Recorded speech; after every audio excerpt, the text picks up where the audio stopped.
Fala pessoal! Então, para terminar esse módulo inicial, eu criei uma lista de exercícios bem grande, que de certa forma, eu acho que contempla bem todas as ferramentas que eu apresentei até aqui.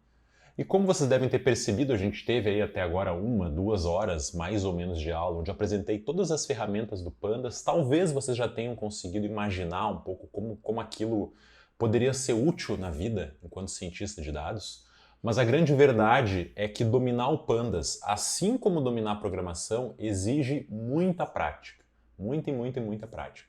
Então, o que vai acontecer, galera? Eu criei essa lista aqui, que eu acho que é a primeira porta de entrada para vocês, onde eu quero que vocês peguem ela e basicamente o que vai ter. Dentro do nosso conjunto de dados, a pasta de datasets, que vocês já devem ter baixado e devem ter visto, tem uma série de arquivos que vão ser utilizados não só agora, mas ao longo dos outros projetos que eu colocar aqui no curso. E eu tenho dois arquivos em específico. Esse que eu chamei de gasolina 2000 e esse gasolina 2010+. Esses dois conjuntos de dados foram extraídos do Kaggle e contêm informações sobre gasolina, preços de gasolina no Brasil. Vocês podem abrir aí no Excel ou mesmo no Jupyter. Eu estou utilizando o Jupyter Lab aqui. Fiquem à vontade para utilizar Visual Studio Code, PyCharm, Jupyter, Jupyter Lab. Eu vou fazer as coisas aqui. Tá? E eu quero que vocês trabalhem nesse arquivo aqui, ó, que é o exercício Pandas, que está junto das apostilas aqui em cima. Junto dele vocês também têm a solução, tá? Que eu vou abordar na próxima aula. Mas a grande essência dessa aula aqui é que eu quero que vocês tentem resolver todas essas questões que eu coloquei, que são uma série de perguntas que eu quero que vocês explorem os dados usando tudo até aqui. Então assim, ó, a melhor forma de aprender é, cara, tenta ler as perguntas, tenta quebrar um pouco a cabeça, tenta voltar nas aulas, tenta de fato colocar aquilo para rodar. Se não encontrou nenhuma forma na aula, aprende aí para o Google. Eu garanto para vocês que se vocês conseguirem encontrar alguma forma de resolver tudo isso aqui sem ver as respostas ou nada e realmente quebrar a cabeça, tentar entender como ir para a internet, encontrar as respostas que tem por aí, de fato vocês vão aprender Pandas. Tá? Eu acho que o curso de Pandas, como o curso de ciência de dados como um todo, eu estou focando nesses próximos meses aqui em colocar muitos outros projetos, muitos outros exercícios para que vocês sejam expostos a coisas diferentes e tentem resolver aí, como eu já falei.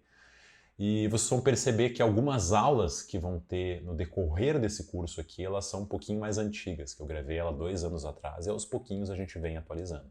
Tá? Então a gente vai ter aí uma certa variação de cenário, são diversos projetos diferentes, mas eu acho que a essência da coisa é tentem fazer. Estou sendo bem repetitivo com isso, porque só assim vocês vão aprender. Tá? E eu mesmo aqui, ao tentar responder essas questões, teve algumas que eu tive que ir para a internet. Essa última, por exemplo, que eu até chamei de desafio, eu fiquei um tempinho procurando, porque nem eu sabia a resposta.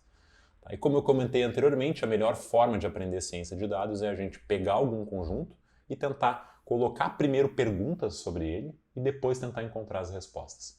Então, de fato, eu já deixei bem clara a mensagem aqui, fui bem repetitivo porque é bem importante isso. Agora vamos voltar ao que a gente tem aqui. Tá? Então eu tenho esse conjunto de dados, vamos reparar que ele tem aqui data inicial e data final. E qual que é a ideia? Aqui a gente tem uma série de... um período no qual foi feita uma amostragem no Brasil inteiro em estados. Foram consultados diversos postos ao longo do tempo e a gente foi vendo aí preço médio da gasolina, do etanol, do gás, do GNV. A gente tem alguns dados estatísticos sobre o desvio padrão e a média que foi encontrado em cada um desses estados, o preço máximo, o preço mínimo, a margem da revenda. Basicamente, eu quero que vocês foquem nas colunas estado, a gente vai trabalhar especificamente com a gasolina, nós vamos ver especificamente essa coluna, preço médio de revenda, e eu vou fazer uma série de perguntas sobre como se deu o preço da gasolina no Brasil, como que evoluiu, qual era o estado mais caro na data específica. Vocês vão ter que usar aí algumas operações de combinação, porque a gente tem 2 data frames diferentes. Nós vamos ter que trabalhar com séries temporais, vocês vão ter que entender como fazer filtros. Então deixei bem completo a aula aqui, tá bom?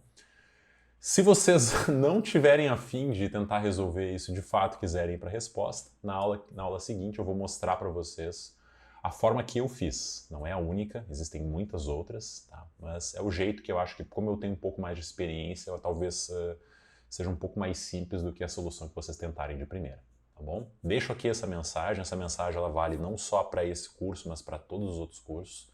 Tentem praticar, tentem pensar, tem que desenvolver a cabeça de vocês enquanto programador. O cérebro tem que ser acostumado a olhar para um problema e pensar enquanto programação. E isso leva tempo.